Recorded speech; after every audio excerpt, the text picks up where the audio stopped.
What's up, YouTube friends? Now, if you follow me on Facebook, you know that I made some felt roses for Mother on Mother's Day. And here they are.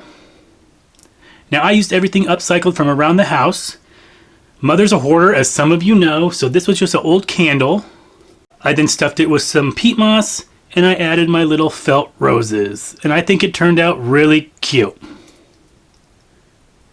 Now, these were quite the hit on Facebook, and I was requested to do a tutorial on these. And if you're not following me on Facebook, why not? Now, I use this purple, blue, pink, and with a little bit of green theme for Mother's room. But today, I'm going to just show you how to make the flowers, and I'm going to do them tie-dyed. It's really easy, super cute, and I'll show you how to do it next.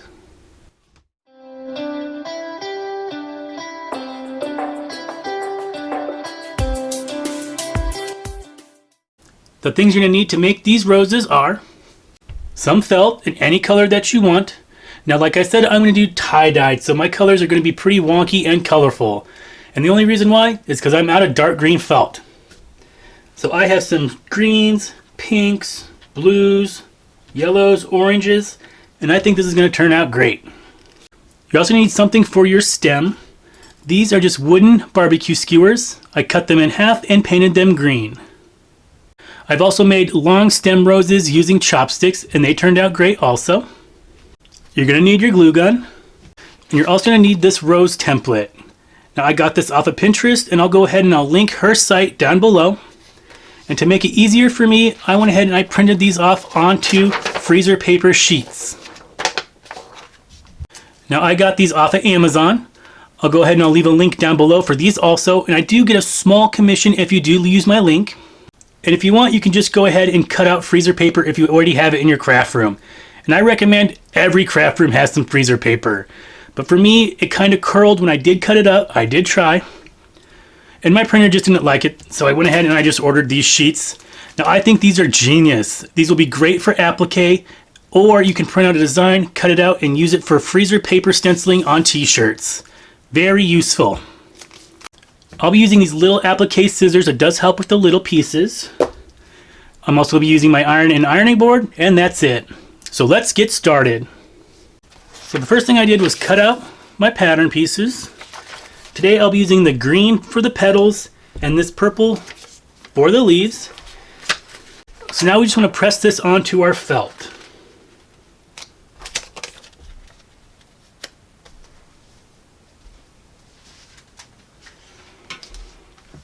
So with my hot iron, I'm just going to go over this really quick. It doesn't take much, and it's stuck down to your felt. So now I'm just going to cut away this extra felt just to get it out of my way. And now for the tedious part, we're going to cut these out. Now, like I said, I'll be using my applique scissors. It really does help. But one thing to keep in mind, if you can see this, you don't necessarily have to stay on the line. As long as it's a nice round curve, you don't want any points. So now I'm just going to cut these all out.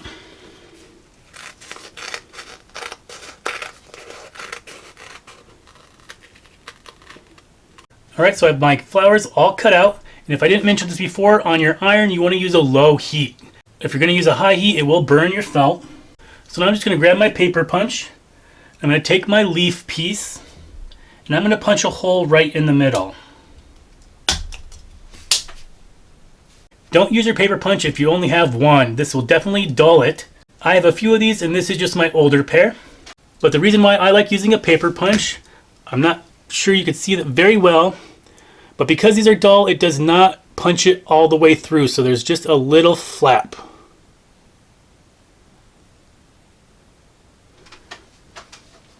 And that's going to hide a lot on the back of our flower. So now you just want to grab one of your stems and your flower part. I'm going to put some glue down here at the bottom. Right here is, I'm going to say, is the bottom part.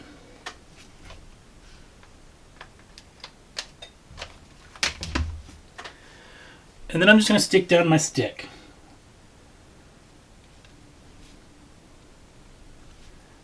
So just like that, and I'm about halfway up my felt piece.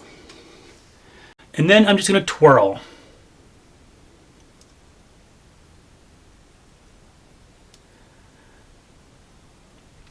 As I twirl, I'm keeping the edge of the felt level and not really worrying about what's going on up top.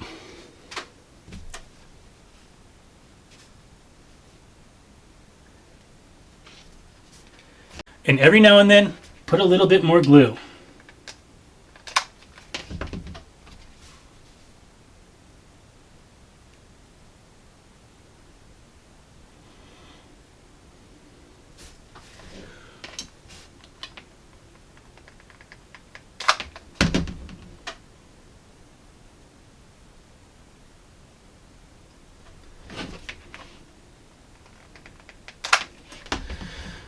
Now I do a pretty tight roll in the beginning, but as I get towards the end, I get looser and looser.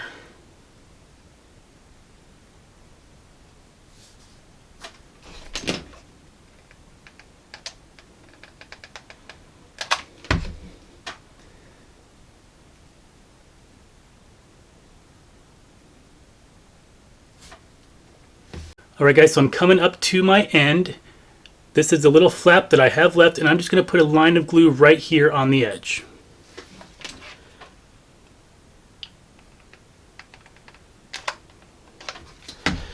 And I only went about halfway up my flower piece.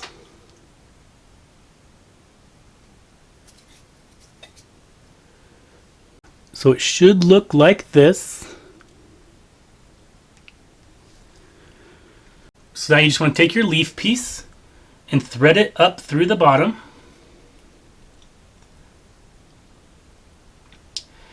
And then what I like to do is I like to put glue all the way up, but just leave a little bit of the tip not glued.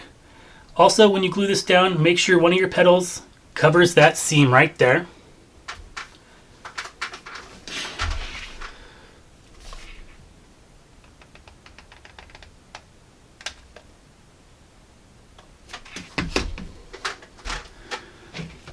So if you can see that, I didn't go all the way to the tip of the petal. Here's my seam. And I'm just going to lay that up. And because I didn't glue that tip all the way, you can see it kind of has a natural curve, which I really like. So you just want to do that to your other 3 leaves.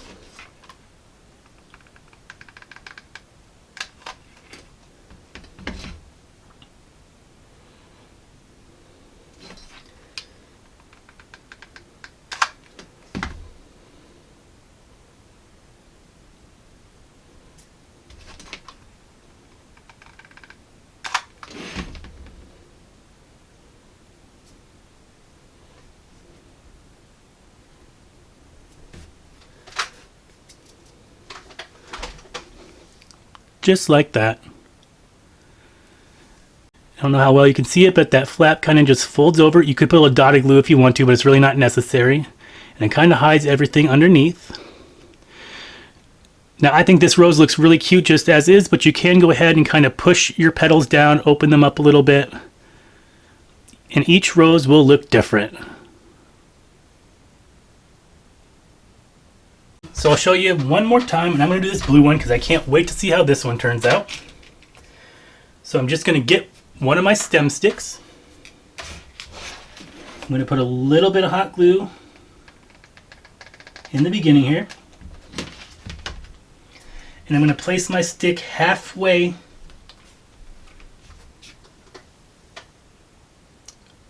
on my felt.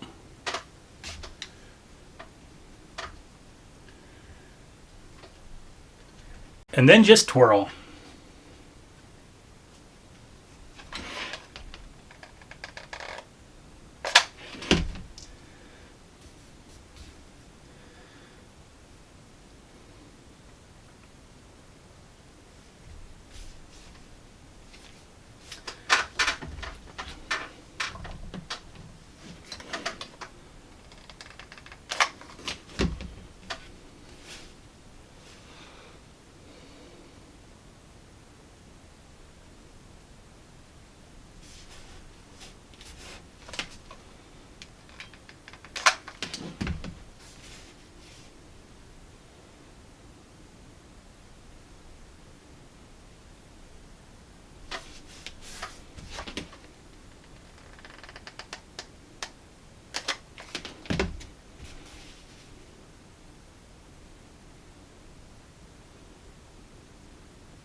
Next, I'm going to take my paper punch and I'm going to punch a hole in my leaf right in the middle.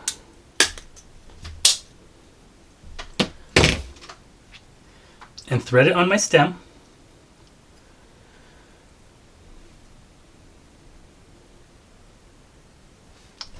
And then just glue it down. Just like that.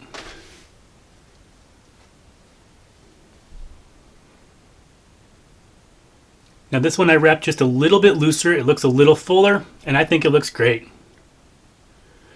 So I'm just going to finish up the rest of these, and I'll show you what they all look like when I'm done. Alright guys, so I'm all finished with my roses, and I'll just show you what each one looks like. So here's the goldy pink one.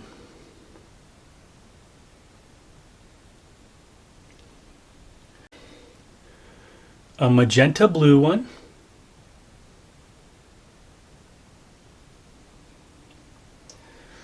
My favorite is this light blue with the yellow.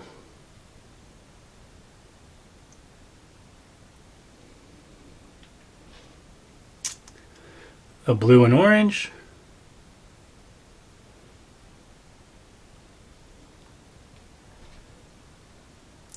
And then the green and purpley pink one.